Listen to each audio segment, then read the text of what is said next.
ज्योतिष एक विज्ञान है और इसे गहराई से समझा जाए तो जीवन में बदलाव संभव है। तो आइए मैं करूंगी आपकी हर समस्या का समाधान। गुरुर ब्रह्मा गुरुर विष्णु गुरुर देवो महेश्वर गुरुर साक्षात पर ब्रह्म तस्मै श्री गुरुवे नमः। गुरु का स्थान जीवन में सबसे सर्वोच्च होता है, इसलिए हम ईश्वर से पहले गुरु को नमन करते हैं। कोई भी पूजा हो, अनुष्ठान हो, सबसे पहले गुरु को याद किया जाता है। गुरु हमारे जीवन में बहुत महत्व रखते हैं, मार्गदर्शक होते हैं और हमारे जीवन में हम आगे चलकर अपने भविष्य में जो भी उन्नति और तरक्की करते हैं उस मार्ग को प्रशस्त करने में गुरु का महत्वपूर्ण योगदान रहता है। गुरु के बिना हमारा जीवन उस नाव के समान है जिसमें पतवार ही नहीं है, तो वो किनारे कैसे लगेगी। इसीलिए गुरु हमारे जीवन में होने आवश्यक हैं और गुरु के बिना हम ज्ञान की प्राप्ति नहीं कर सकते। ऐसा ही कुछ ज्योतिष शास्त्र में गुरु ग्रह के लिए भी माना जाता है। देव गुरु बृहस्पति की संज्ञा इनको प्राप्त है और ये हमारे पूर्ण जीवन पर अपना प्रभाव जरूर दिखाते हैं। जितना शुक्र, राहु, केतु जैसे क्रूर ग्रहों का प्रभाव हमारे जीवन पर रहता है, उसी प्रकार से गुरु ग्रह का प्रभाव भी हमारे जीवन पर उतना ही माना जाता है। जब हम जन्म लेते हैं तब गुरु ग्रह का प्रभाव होता है।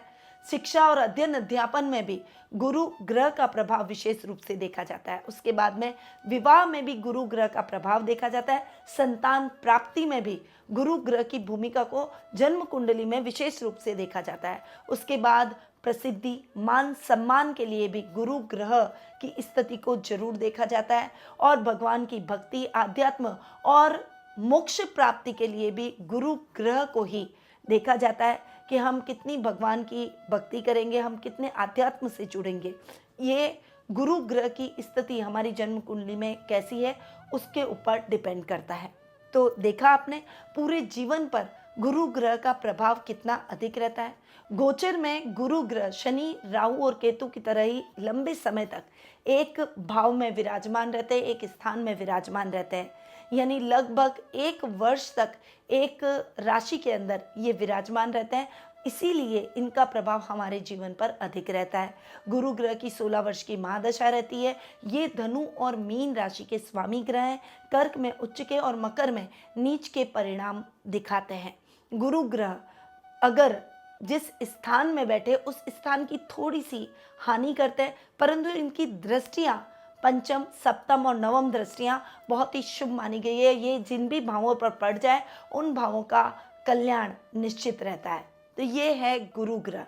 और मैं इतनी गुरु ग्रह की बात इसलिए कर रही हूँ क्योंकि अप्रैल माह में गुरु का राशि परिवर्तन होने जा रहा है। वर्तमान में वे अपनी खुद की राशि मीन में स्वग्रही होकर विराजमान है और 21 अप्रैल को रात्रि 8:43 पर राशि परिवर्तन करते हुए अपनी मित्र राशि मेष में प्रवेश कर जाएंगे और वहां पर वे 1 मई वर्ष 2024 तक विराजमान रहेंगे। यानी लगभग 1 वर्ष तक गुरु ग्रह मित्र राशि मेष में विराजमान रहने वाले हैं। यहाँ पर ये ग्रहों के सेनापति के घर में बैठ रहे हैं और यहाँ ऑलरेडी राहु बैठे हैं, तो गुरु राहु का चांडाल योग भी बन रहा है।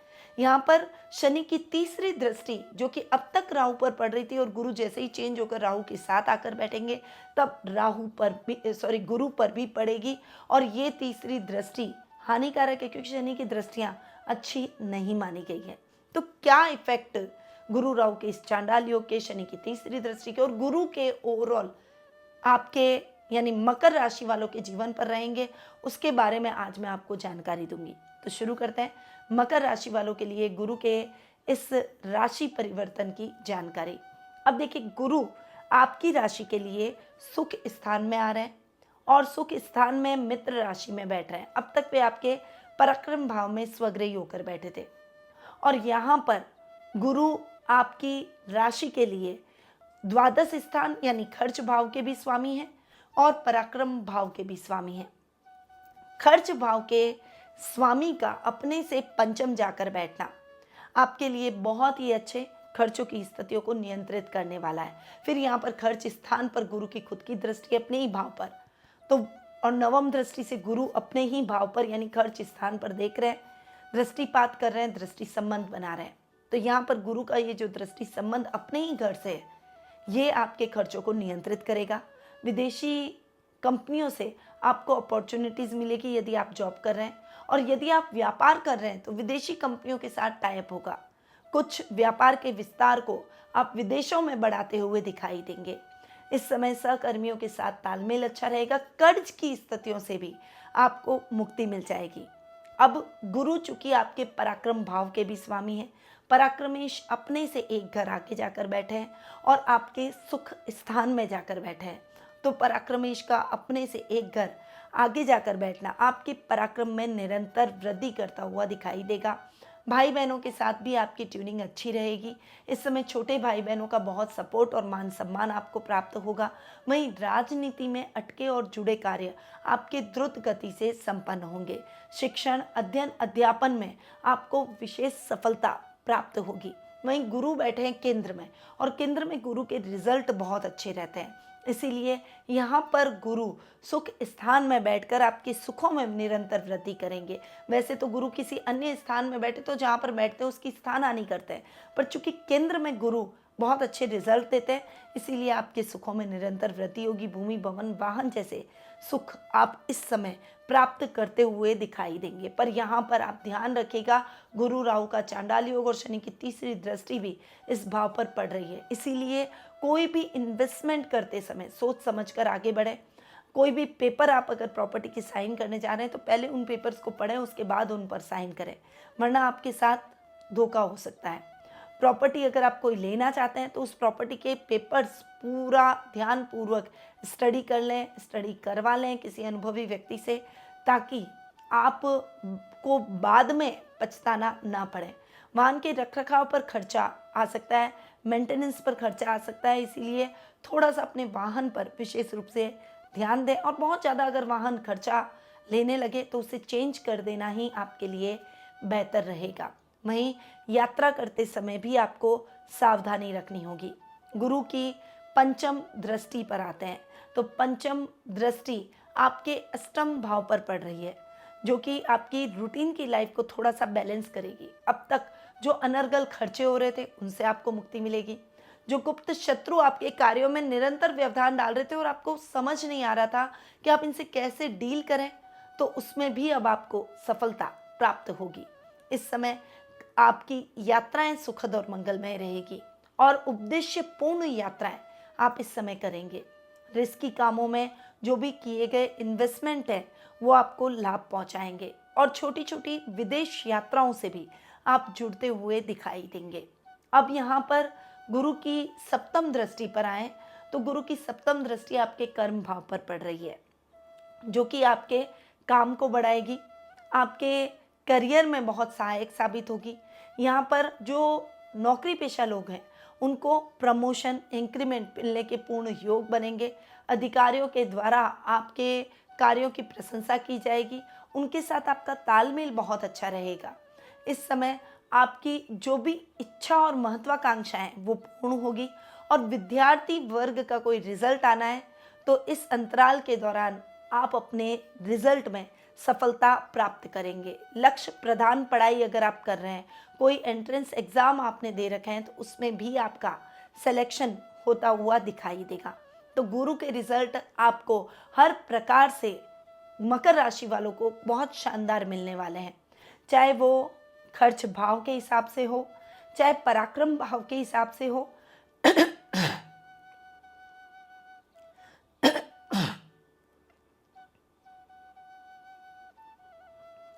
चाहे पराक्रम भाव के हिसाब से हो, चाहे सुख स्थान के हिसाब से हो। गुरु के रिजल्ट आपको बहुत अच्छे मिलेंगे, पर यहाँ पर आपको गुरु राहु के चांडाल योग से थोड़ा सा बचकर चलना पड़ेगा। उसके लिए कुछ उपाय भी करने पड़ेंगे, और ये योग 30 अक्टूबर तक रहने वाला है, क्योंकि 30 अक्टूबर को राहु चेंज हो जाएंगे और आपके तृतीय भाव में आएंगे, और उसके बाद गुरु फ्री हो जाएंगे, और फिर गुरु के रिजल्ट बहुत अच्छे आपको देखने को मिलेंगे। तृतीय भाव भी गुरु का ही है, इसीलिए इस समय राहु आपके तृतीय भाव में बैठकर इसको और अधिक बेहतर परिणामों से भर देंगे, क्योंकि तृतीय स्थान में राहु के रिजल्ट अच्छे मिलते हैं। तो ये है गुरु का राशि परिवर्तन मकर राशि के लिए। अब उपाय लेकर ही चलने पड़ेंगे, क्योंकि चांडाल योग है, शनि की तीसरी दृष्टि है। सबसे पहले तो सबसे सटीक और बेहतर उपाय यही रहेगा कि गुरु राहु के चांडाल योग निवारण की पूजा आप करवाएं। साथ ही गुरु राहु चांडाल योग निवारण यंत्र को अपने पूजा कक्ष में स्थापित करें। प्रातः काल गुरु के बीज मंत्र का जाप करें और सोने से पहले राहु के बीज मंत्र का जाप करें, परंतु आसन लगाकर इन मंत्रों का जाप करें। दूसरा उपाय, शनि की तीसरी दृष्टि चूंकि गुरु राहु के चांडाल योग पर पड़ रही है, इसीलिए गुरु और राहु दोनों को प्रभावित कर रही है, इसीलिए आपको शनि के दान करना बेहद आवश्यक है। पीपल के नीचे सरसों के तेल का दीपक रोज संध्या काल के समय जरूर लगाएं। साथ ही शनि के दान यानी काली चीजों का दान शनिवार के दिन जरूर करें। जरूरतमंदों में भोजन का दान आपको शनिवार के दिन जरूर करना चाहिए। ये दान आपके लिए अति आवश्यक है। और हनुमान जी की पूजा आराधना करें, हनुमान चालीसा का पाठ भी करें। इससे भी शनि थोड़े से शांत होते हैं, शनि के प्रभाव थोड़े से नियंत्रित होते हैं। तो ये उपाय शनि के हैं। अब आते हैं गुरु के उपायों पर। तो आपको रोजाना विष्णु सहस्त्र नाम का पाठ करना है। गुरुवार के दिन केले के वृक्ष की पूजा आराधना करें, उसके नीचे आप एक घी का दीपक जरूर जलाएं और सत्यनारायण की कथा हर गुरुवार से गुरुवार खुद बैठकर उस केले के वृक्ष के नीचे और जरूर पढ़ें। आपको इसके अलावा भगवान विष्णु की पूजा आराधना जरूर करनी चाहिए। यदि भगवान विष्णु और माँ लक्ष्मी साथ में हो तो इनको केसर के दूध से अभिषेक दक्षिणावर्ती शंख में भरकर जरूर करें। इससे इन दोनों का आशीर्वाद आपको संयुक्त रूप से प्राप्त होगा और आपके जीवन में आर्थिक समस्याएं दूर हो, गुरु के प्रभाव और अधिक उत्तम आपको मिलेंगे। तो ये कुछ उपाय हैं जो कि गुरु ग्रह के रिजल्ट को और अधिक उत्तम और बेहतरीन कर सकते हैं। इन उपायों को आप अपने जीवन में जरूर अपनाएं।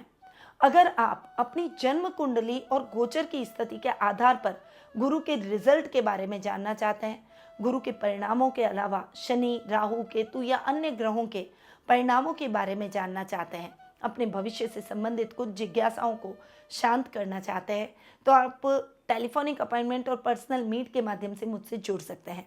स्क्रीन पे जो नंबर दिए गए हैं वहाँ पर आप कॉल करके या व्हाट्सएप करके अपना अपॉइंटमेंट बुक करवा सकते हैं, या फिर मेरी वेबसाइट panditnmshrimali.com पर जाकर भी अपना अपॉइंटमेंट बुक करवा सकते हैं। अब मैं अपनी वाणी को यहीं विराम देती हूँ। स्वस्थ रहिए, व्यस्त रहिए, मस्त रहिए और सदैव मुस्कुराते रहिए। जय श्री राधे कृष्णा।